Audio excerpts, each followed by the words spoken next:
Timeless life, immortal life, അതിനെപ്പറ്റിയാണ് കഴിഞ്ഞ വീഡിയോയിൽ നമ്മൾ ഡിസ്കസ് ചെയ്തത്. ഇമ്മോർട്ടൽ ലൈഫ് ടൈംലെസ് ആണ്, അതായത് അത് ടൈമിൻ്റെ ഉള്ളിൽ വരുന്ന ഒരു ലൈഫല്ല. നമ്മൾ ജീവിക്കുന്ന ഈ ലൈഫ് ടൈമിൻ്റെ ഉള്ളിലാണ്. ടൈം എന്ന് പറയുമ്പോൾ നമ്മൾ കണക്കാക്കുന്നത് physical, linear, space and time മാത്രമാണ്.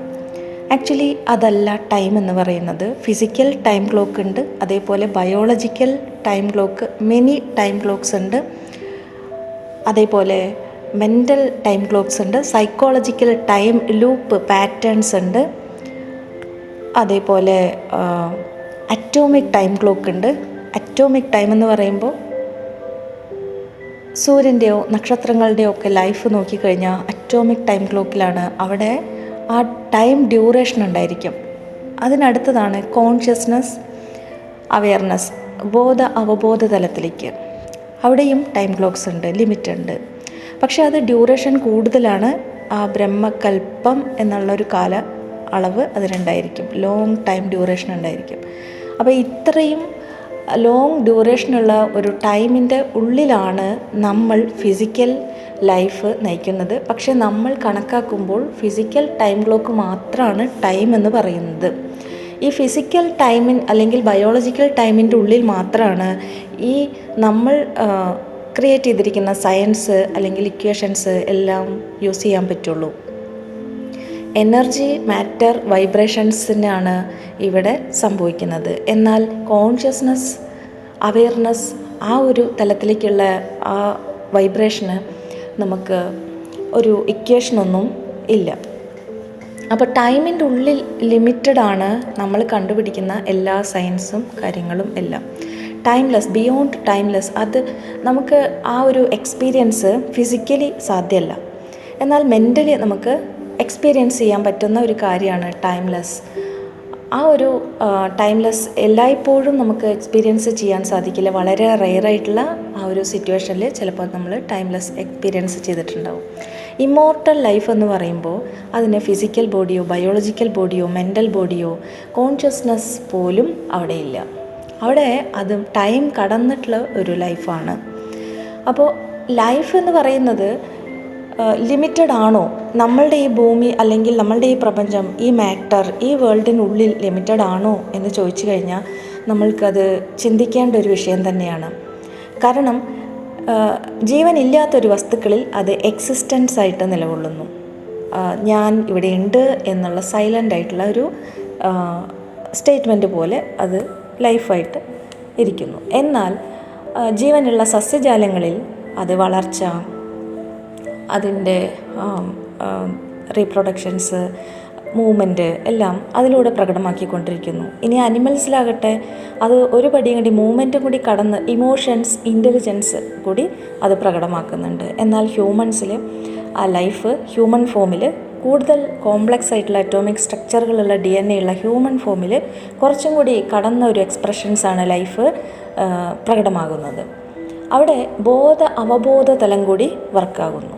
എന്നാൽ മൂവ്മെൻ്റ് ഉണ്ട്, ഇമോഷൻസ് ഉണ്ട്, അതേപോലെ ഇൻ്റലിജൻസ് ഉണ്ട്. അതിന് അപ്പുറത്തേക്ക് ഒരു പടി കടന്ന് കോൺഷ്യസ്നസ്, അവെയർനെസ്, അവബോധ തലത്തിലേക്കും കൂടി അത് എക്സ്പ്രസ് ചെയ്യുന്നുണ്ട്. അപ്പോൾ ലൈഫിൽ നമ്മളെപ്പോഴും നിൽക്കുന്ന തലം ഇമോഷണൽ ടൈം, അവിടെ ലൂപ്പിൽ നമ്മളെല്ലാവരും ബ്ലോക്കഡാണ്. ഇമോഷണൽ ടൈം ലൂപ്പിൽ നമ്മൾ ബ്ലോക്കാവുമ്പോൾ ടൈം വളരെ സ്ലോ ആയിട്ടാണ് നമുക്ക് സഞ്ചരിക്കുന്നത്. എന്നാൽ അവിടെ ആ ഒരു എന്താ പറയുക, ബ്ലോക്ക് ഇല്ലാതെയാണെങ്കിൽ നമ്മൾക്ക് കുറച്ചും കൂടി നമ്മളുടെ ലൈഫിനെ ഒരു സഫറിങ് ഇല്ലാതെ എക്സ്പീരിയൻസ് ചെയ്യാൻ സാധിക്കും. സഫറിങ് ഇല്ലാതെ ലൈഫിനെ എക്സ്പീരിയൻസ് ചെയ്യണമെങ്കിൽ നമ്മളിലെ മനുഷ്യന്മാരിൽ എല്ലാവരിലും തന്നെ നെഗറ്റീവും പോസിറ്റീവുമായിട്ടുള്ള പാറ്റേണുകൾ ഉണ്ട് സബ് കോൺഷ്യസ് മൈൻഡിൽ. പക്ഷേ ഈ നെഗറ്റീവും പോസിറ്റീവുമായിട്ടുള്ള പാറ്റേണുകൾ അങ്ങോട്ടും ഇങ്ങോട്ടും ട്രിഗർ ചെയ്യുമ്പോഴാണ് ഈ സഫറിങ് സംഭവിക്കുന്നത്. അത് നമ്മളുടെയോ മറ്റുള്ളവരുടെയോ കുറ്റമല്ല, അത് ഓട്ടോമാറ്റിക് ട്രിഗറിങ് ആണ് നടക്കുന്നത് സബ് കോൺഷ്യസ് മൈൻഡ്. നമ്മൾ ഓരോ വ്യക്തിയെയും അവരുടെ ആ ഒരു ബാഹ്യതലം മാത്രമാണ് നമുക്ക് അറിയാൻ സാധിക്കുന്നുള്ളൂ. നമ്മൾ ആ ഒരു ഫിസിക്കൽ ആ ഒരു വ്യൂവിൽ മാത്രമാണ് ആ ഒരു വ്യക്തിനെ നമുക്ക് കാണാനോ അറിയാനോ സാധിക്കുന്നുള്ളൂ. എന്നാൽ ആ വ്യക്തിയുടെ എനർജിയോ ആ വ്യക്തിയുടെ ബോധമോ ആ തലങ്ങളിലേക്കൊന്നും നമുക്ക് അറിയാൻ സാധിക്കില്ല. അപ്പോൾ ആ ഒരു തലത്തിലേക്ക് നമ്മൾ കോൺഷ്യസ്നെസ്, അവെയർനെസ് ആ ഒരു തലത്തിലേക്ക് എത്തണമെങ്കിൽ നമ്മൾ ഒബ്സർവർ മോഡിലായിരിക്കണം. പലപ്പോഴും നമ്മൾ മെഡിറ്റേഷൻ ധ്യാനമൊക്കെ ചെയ്യുമ്പോൾ നമ്മൾ ആൽഫ ഒരു സ്റ്റേറ്റിൽ, അതായത് ഈ നിമിഷത്തിൽ അല്ലെങ്കിൽ തീറ്റ ബ്രെയിൻ വേവ്സിൽ നമ്മൾ എത്തുന്നുണ്ട്. പക്ഷെ ആ സമയത്തേക്ക് നമ്മൾ മൈൻഡ് ശാന്തമാകുന്നുണ്ട്, ഓക്കെയാണ്. പക്ഷെ അത് കഴിഞ്ഞ് നമ്മൾ ഇൻട്രാക്ട് ചെയ്യുന്നത് ഈ നെഗറ്റീവായിട്ടുള്ള ആ ഒരു തലത്തിലേക്കാണ്. അപ്പോൾ വീണ്ടും നമ്മൾ സഫറിങ് അനുഭവപ്പെടുന്നു. പക്ഷേ ആക്ച്വലി നമ്മൾക്ക് ഒബ്സർവർ മോഡിലേക്ക് എത്തിക്കഴിഞ്ഞാൽ ഈ സഫറിങ് ഒരു പരിധി വരെ നമുക്ക് ഒഴിവാക്കാൻ സാധിക്കും. എന്താണ് ഒബ്സർവർ മോഡ്? ഒബ്സർവർ മോഡിൽ നമ്മൾ ഡെയിലി മെഡിറ്റേഷൻ ചെയ്ത് മനസ്സിനെ ശാന്തമാക്കുമ്പോൾ നമ്മൾ ഈ നിമിഷത്തിൽ വരുന്നു. പക്ഷേ അത് മനസ്സിൻ്റെ ഒരു തലം മാത്രമാണ്. നമ്മൾ ഈ നിമിഷത്തിൽ ജീവിക്കുന്നു എന്നുള്ളതിൻ്റെ ഒരു അനുഭവം മാത്രമാണ് അവിടെ നമ്മൾ എക്സ്പീരിയൻസ് ചെയ്യുന്നത്. അവിടെ പുറത്തുള്ള അനുഭവപ്പെട്ടുകൊണ്ടിരിക്കുന്ന ആ ഒരു സങ്കടമോ ഒന്നും നമ്മളിലേക്ക് കൂടുതൽ എഫക്റ്റ് ചെയ്യുന്നില്ല എന്നേ ഉള്ളൂ. അത് അവിടെ തന്നെ സംഭവിച്ചു കൊണ്ടിരിക്കുന്നുണ്ട്. പക്ഷേ നമ്മളത് ആ ഒരു മൈൻഡ് ഓഫ് സ്റ്റേറ്റിൽ അല്ല എന്ന് മാത്രം. പക്ഷേ ഇത് ഈ നിമിഷത്തിലാകുമ്പോൾ യഥാർത്ഥ പ്രശ്നങ്ങൾ അവിടെ ഉണ്ടായാലും ഇവയെ തിരിച്ചറിയാതെ നമ്മൾ ശാന്തി അനുഭവിക്കുന്നു. ശാന്തി അല്ലെങ്കിൽ മനസ്സിൻ്റെ ഒരു പീസ് അവസ്ഥ, അത് മനസ്സിൻ്റെ ശ്രദ്ധ ഇപ്പോഴത്തെ ഈ നിമിഷത്തിലേക്ക് കേന്ദ്രീകരിച്ചത് കൊണ്ട് മാത്രമാണ് ആ അവസ്ഥയിലേക്ക് നമുക്ക് എത്തുന്നത്.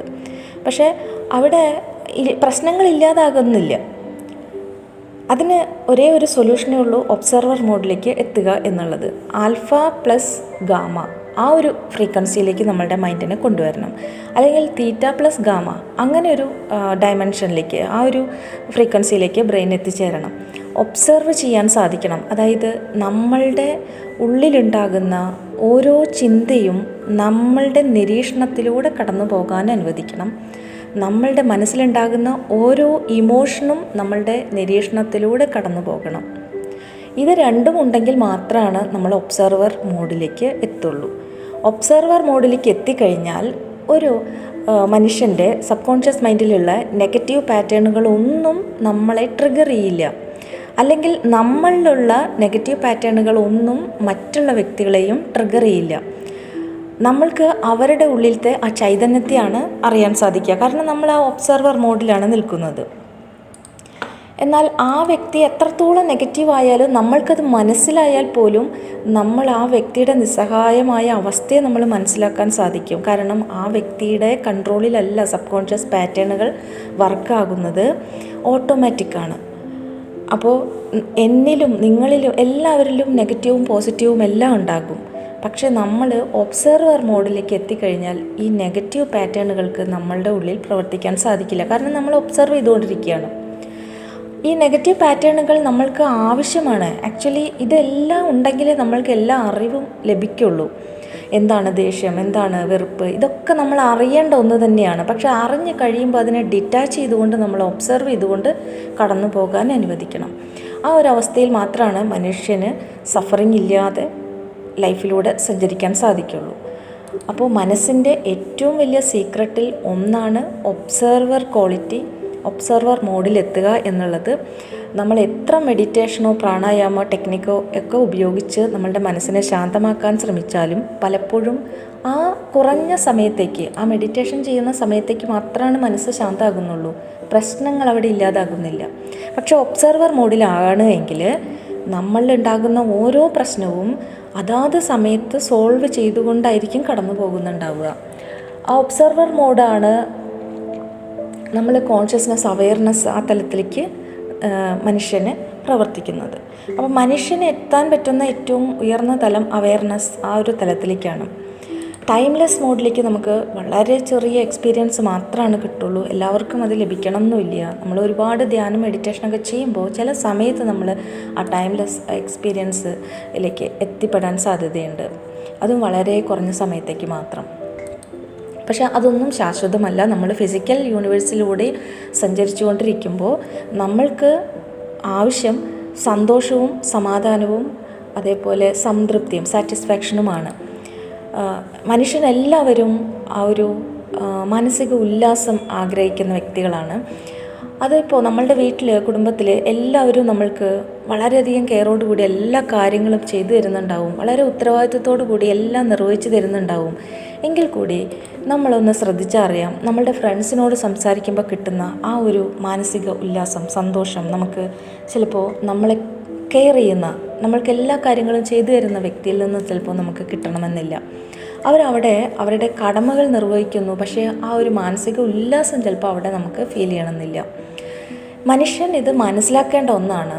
ഏറ്റവും കൂടുതൽ എല്ലാവർക്കും ഒരു നല്ല മാനസിക ഉല്ലാസം ആവശ്യമാണ്. അതിന് നമ്മൾ ഒരു ഫ്രണ്ടിനെ പോലെ നമ്മൾക്ക് മറ്റുള്ള വ്യക്തിയെ എൻ്റർടൈൻ ചെയ്യാൻ സാധിക്കണം. അപ്പോൾ മാത്രമാണ് നമുക്ക് ഈ മാനസിക ഉല്ലാസം കൊടുക്കാൻ കഴിയൂ.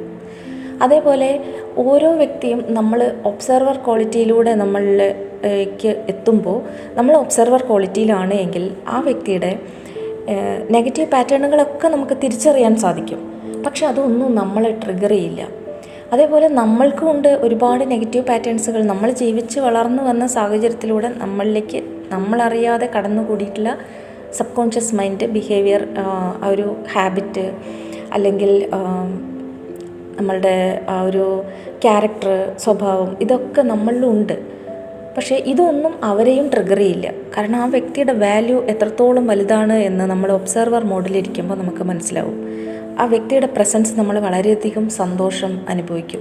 പ്രകൃതി ഭംഗിക്ക് തന്നെ വളരെയധികം ഒരു മനോഹാരിത അനുഭവപ്പെടും നമ്മൾ ഒബ്സർവർ മോഡിലാണ് എങ്കിൽ. നമ്മൾ ജഡ്ജ്മെൻറ്റ് മോഡിലാണ് എങ്കിൽ ഒരിക്കലും നമുക്ക് ആ ഒരു സന്തോഷം അനുഭവിക്കാൻ സാധിക്കില്ല. അപ്പോൾ ജഡ്ജ്മെൻറ്റ് മോഡ് ഒഴിവാക്കിയിട്ട് നമ്മൾ ഒബ്സർവർ മോഡിലേക്ക് മാറിയാൽ മാത്രമാണ് ലൈഫിൽ സഫറിങ് ഇല്ലാതെ ഒരു പരിധി വരെ നമുക്ക് മുന്നോട്ട് പോകാൻ സാധിക്കുള്ളൂ. അപ്പോൾ അതിനു വേണ്ടി ഓരോ വ്യക്തിയും മറ്റുള്ളവരെ ഹെൽപ്പ് ചെയ്യേണ്ടതാണ്. ആക്ച്വലി നമ്മൾ മനുഷ്യർ അത് തിരിച്ചറിഞ്ഞ് മറ്റുള്ളവരെ എൻ്റർടൈൻ ചെയ്യാനോ അല്ലെങ്കിൽ മറ്റുള്ളവർക്ക് ഒരു ഹേർട്ട് ഉണ്ടാക്കാതെ സംസാരിക്കാനോ പെരുമാറാനോ അവർക്ക് ഹാപ്പിനെസ് കൊടുക്കാനോ ഒക്കെ നമ്മൾക്ക് സാധിക്കണം. അപ്പോൾ മാത്രമാണ് മനുഷ്യന് ഞാൻ മാത്രം സമാധാനമായിട്ടിരുന്നത് കൊണ്ടോ ഞാൻ മാത്രം ആ ഒരു ധ്യാനമൊക്കെ ചെയ്ത് മനസ്സ് ആൽഫ മൈൻഡിലെ സ്റ്റേറ്റിൽ കൂടെ സഞ്ചരിച്ചത് കൊണ്ടോ ഒരു പ്രയോജനവുമില്ല. അവിടെ ഞാൻ മാത്രം സഞ്ചരിക്കുമ്പോൾ അപ്പുറത്തുള്ള വ്യക്തി അവർ സഫറിങ്ങിലാണ്, അവർ ആ ഒരു സബ് കോൺഷ്യസ് മൈൻഡ് പാറ്റേണിൻ്റെ ആ ഒരു അണ്ടറിലാണ് പ്രവർത്തിക്കുന്നത്. അപ്പോൾ അവിടെ അവർക്കൊരു ഹാപ്പിനെസ് ഇല്ല. നമ്മൾ ഈ ധ്യാനം ചെയ്യുമ്പോൾ ആ സമയത്തേക്ക് മാത്രമേ കിട്ടുള്ളൂ. അവരുമായിട്ട് വീണ്ടും ഇൻട്രാക്ട് ചെയ്യുമ്പോൾ നമുക്ക് ആ ഹാപ്പിനെസ് നഷ്ടപ്പെടും. അപ്പം നമ്മൾ അവരെ ഹെൽപ്പ് ചെയ്യുകയാണെങ്കിൽ മാത്രമാണ് നമ്മൾക്കും തിരിച്ച് നമ്മൾ അവരിലേക്കും എത്തുമ്പോഴും ആ ഒരു ഹാപ്പിനെസ് നമുക്ക് കിട്ടുള്ളൂ. അതിന് നമ്മൾ അവരെ നേരിട്ട് ഹെൽപ്പ് ചെയ്യേണ്ട ഒരു കാര്യമില്ല. നമ്മൾ അവരെ ജഡ്ജ് ചെയ്യാതെ ഒബ്സർവർ മോഡിലിരുന്നു കൊണ്ട് നമ്മൾ അവരുമായിട്ട് ഇൻട്രാക്ട് ചെയ്യുക, അല്ലെങ്കിൽ ഏതെങ്കിലും വസ്തുക്കളായാലും ഒബ്സർവർ മോഡിൽ മാത്രം നമ്മൾ നിരീക്ഷിക്കുക. പക്ഷെ അത് കുറച്ച് കഠിനമായിട്ടുള്ളൊരു കാര്യം തന്നെയാണ് ഒബ്സർവർ മോഡിൽ എത്തുക എന്നുള്ളത്. പക്ഷേ ഡെയിലി പ്രാക്ടീസ് ചെയ്താൽ അതിലേക്ക് നമുക്ക് എത്തിച്ചേരാൻ സാധിക്കുന്നതാണ്. അതിന് പ്രാക്ടീസ് തന്നെ വേണം ഒബ്സർവർ മോഡിലേക്ക് എത്താൻ. നമ്മുടെ മനസ്സിലൂടെ കടന്നു പോകുന്ന ചിന്തകളെ ഓരോന്നും നമ്മൾ അറിഞ്ഞുകൊണ്ട് കടന്നു പോകാൻ അനുവദിക്കുക. നമ്മുടെ മനസ്സിൽ ഒരു ഇമോഷൻ സ്റ്റാർട്ട് ചെയ്യുമ്പോൾ തന്നെ നമ്മളതിനെ തിരിച്ചറിയുക. ഇത്രയും മതി. നമ്മൾ ദേഷ്യപ്പെടുന്നതുകൊണ്ട് വിരോധമില്ല. പക്ഷെ നമ്മൾ ദേഷ്യപ്പെടുകയാണ് എന്ന് തിരിച്ചറിഞ്ഞുകൊണ്ട് ആ ഒരു കർമ്മം നിർവഹിക്കുക. അപ്പോൾ ആ കർമ്മത്തിന് അവിടെ അധിക നേരം നിൽക്കാൻ സാധിക്കില്ല നെഗറ്റീവ് ഇമോഷന്. അപ്പോൾ അത് പതുക്കെ ഡിസോൾവ് ആയി പോകും. അടുത്ത ഒരു ദേഷ്യം അത്രത്തോളം നമുക്ക് ട്രിഗർ ചെയ്യില്ല. അപ്പോൾ മനുഷ്യൻ്റെ മനസ്സിൻ്റെ ഏറ്റവും ഇമ്പോർട്ടൻ്റ് ആയിട്ടുള്ള സീക്രട്ടിൽ ഒന്നാണ് ഒബ്സർവർ മോഡ് എന്നുള്ളത്. അത് ആൽഫ അല്ലെങ്കിൽ ഗാമ ഫ്രീക്വൻസി അല്ലെങ്കിൽ തീറ്റ അല്ലെങ്കിൽ ഗാമ ഫ്രീക്വൻസി, ഇതിലേക്ക് നമ്മൾ എത്തി തന്നെ വേണം. ആൽഫയിൽ എത്തിക്കൊണ്ടോ നമ്മൾ വർഷങ്ങളോളം മെഡിറ്റേഷൻ ചെയ്തിരുന്നാൽ നമ്മൾക്ക് ആ ഒരു ശാന്തത ആ സമയത്തേക്ക് മാത്രമേ കിട്ടുള്ളൂ. അത് കഴിഞ്ഞ് നമ്മൾ പബ്ലിക്കുമായിട്ട് ഇൻട്രാക്ട് ചെയ്യുമ്പോൾ നമ്മൾക്കത് അനുഭവിക്കാൻ സാധിക്കില്ല. അപ്പോൾ നമ്മൾ പബ്ലിക്കിനെ അല്ലെങ്കിൽ നമ്മളുടെ വീട്ടിലുള്ളവരെ ആ ഒരു എൻ്റർടൈൻമെൻറ്റ്, അതായത് അവരെ ഹേർട്ട് ചെയ്യാതെ നമ്മൾക്ക് സംസാരിക്കാനോ പെരുമാറാനോ പ്രവർത്തിക്കാനോ കഴിയണം. അതിന് നമ്മൾക്ക് നമ്മളുടെ സബ് കോൺഷ്യസ് മൈൻഡിലാണ് എങ്കിൽ നമ്മൾക്കൊരിക്കലും സാധിക്കില്ല. നമ്മൾ എപ്പോഴും നമ്മളുടെ ഒബ്സർവർ ക്വാളിറ്റി മൈൻഡിൽ, അതായത് ഒബ്സർവർ മോഡിൽ വർക്ക് ചെയ്യുമ്പോൾ മാത്രമാണ് അവരുടെ പ്രസൻസ് നമ്മളെ സന്തോഷിപ്പിക്കുകയുള്ളൂ. നമ്മൾക്ക് അവരെത്രത്തോളം വാല്യൂ ഉള്ളതാണെന്ന് മനസ്സിലാകുള്ളൂ. നമ്മളിലുള്ളതും ആ ജീവൻ തന്നെയാണ്, അവരിലുള്ളതും ആ ജീവൻ തന്നെയാണ്. അപ്പോൾ ആ ജീവന് എല്ലാം ചൈതന്യം തന്നെയാണ്. എത്രത്തോളം വാല്യൂ ഉണ്ടെന്ന് നമ്മൾ തിരിച്ചറിയും. ഒരു ഫോം മാത്രമാണ് ഡിസോൾവ് ആകുന്നത്. അതായത് ഒരു മനുഷ്യൻ്റെ നമ്മൾ ജനിക്കുന്നതും മരിക്കുന്നതും നമ്മളുടെ ശരീരം മാത്രമാണ്. ലൈഫ് ഒരിക്കലും അവിടെ ജനിക്കുന്നുമില്ല മരിക്കുന്നുമില്ല, അത് തുടരുന്നു. അത് ടൈമിൻ്റെ ഉള്ളിലുമുണ്ട്, ടൈം ലെസ്സും ഉണ്ട്. അപ്പോൾ ടൈം ലെസ്, അതിന് അപ്പുറത്തേക്കും ലൈഫ് തുടരുന്നുണ്ട്. അപ്പോൾ ആ ഒരു ടൈംലെസ് എക്സ്പീരിയൻസിലേക്ക് നമ്മൾ എത്തണമെങ്കിൽ നമ്മൾ ഈ ഒരു കോൺഷ്യസ്നെസ് അവെയർനെസ് തലത്തിലേക്ക് നമ്മൾ ഈ ഒരു ഹ്യൂമൻ ബോഡിയിലൂടെ എത്തേണ്ടതുണ്ട്. അതിന് നമ്മൾ ധ്യാനം ചെയ്തു, മെഡിറ്റേഷൻ ചെയ്തോ, നമ്മൾ ആ സമയത്തേക്ക് ശാന്തമായി കൊണ്ടോ ആൽഫ തീറ്റ ബ്രെയിൻ വേവ്സിലെത്തിയത് കൊണ്ടോ ഒന്നും സാധിക്കില്ല. നമ്മൾ മറ്റുള്ളവരെ കൂടി ആ ഒരു സ്റ്റേജിലേക്ക് എത്താൻ ഹെൽപ്പ് ചെയ്തുകൊണ്ട് മാത്രമാണ് നമുക്ക് ആ ശാന്തത പൂർണ്ണമായിട്ടും എക്സ്പീരിയൻസ് ചെയ്യാൻ സാധിക്കുള്ളൂ. അങ്ങനെ എത്തണമെങ്കിൽ നമ്മൾ ഒബ്സർവർ മോഡിലായിരിക്കണം. അവർ നെഗറ്റീവ് പീപ്പിൾ, നമ്മൾ പോസിറ്റീവ് പീപ്പിൾ എന്നല്ല. നമ്മളിലും നെഗറ്റീവ് ഉണ്ട്, അവരിലും നെഗറ്റീവ് ഉണ്ട്. പക്ഷെ അത് തിരിച്ചറിഞ്ഞ് നമ്മളതിനെ ഡിറ്റാച്ച് ചെയ്തുകൊണ്ട് നമ്മൾ ഒബ്സർവർ മോഡിൽ എത്തണം. എല്ലാവരിലും പോസിറ്റീവും നെഗറ്റീവും ഉണ്ട്, പക്ഷെ അത് സബ് കോൺഷ്യസ് മൈൻഡിലാണ്. പക്ഷെ പ്യുവർ കോൺഷ്യസ്നെസ്, പ്യുവർ അവെയർനെസ്സിൽ അത് നമുക്ക് തിരിച്ചറിയാൻ പറ്റും. അവിടെ വിസ്ഡമാണ്, അവിടെ അറിവല്ല, നമ്മളുടെ ഇൻ്റലിജൻ്റ് അറിവല്ല അവിടെ വർക്ക് ചെയ്യുക. അവിടെ വിസ്ഡമാണ്, ജ്ഞാനമാണ് വർക്ക് ചെയ്യുക. അപ്പോൾ അവരോട് ആ ഒരു അവരുടെ സബ് കോൺഷ്യസ് മൈൻഡിലുള്ള ആ ഒരു പാറ്റേണിനോട് നമുക്ക് ട്രിഗർ ചെയ്യാൻ സാധിക്കില്ല. അവരെയും നമുക്ക് ട്രിഗർ ചെയ്യാൻ സാധിക്കില്ല, അവർക്ക് നമ്മളെയും ട്രിഗർ ചെയ്യാൻ സാധിക്കാതെ വരും. ഒബ്സർവർ മോഡിൽ നമ്മൾ തുടരുന്നിടത്തോളം നമ്മൾ സഫറിങ് കുറഞ്ഞിരിക്കും ലൈഫിൽ. അവിടേക്ക് എത്താനാണ് എല്ലാ ഒരു മെഡിറ്റേഷനും ധ്യാനവും ഒക്കെ നമ്മൾ ഉപയോഗിക്കേണ്ടത്. ആദ്യം ആൽഫ സ്റ്റേജിലെത്തി, തീറ്റ സ്റ്റേജിലെത്തി, പിന്നീട് നമ്മൾ അത് ഒബ്സർവർ ക്വാളിറ്റിയിലേക്ക് എത്തേണ്ടതുണ്ട്. അപ്പോഴാണ് ലൈഫിനെ നമുക്ക് വളരെ സ്മൂത്തായിട്ട് നമ്മൾക്ക് കിട്ടിയ ഈ ലൈഫ് എത്രത്തോളം വാല്യൂ ഉള്ളതാണ് എന്ന് മനസ്സിലാക്കിക്കൊണ്ട് ഈ ലൈഫ് നയിക്കാൻ പറ്റുള്ളൂ. അവിടെ സന്തോഷം ഉണ്ടാവും, സമാധാനം ഉണ്ടാവും, സംതൃപ്തി ഉണ്ടാവും. അപ്പോൾ മറ്റൊരു വീഡിയോയുമായിട്ട് വീണ്ടും കാണാം.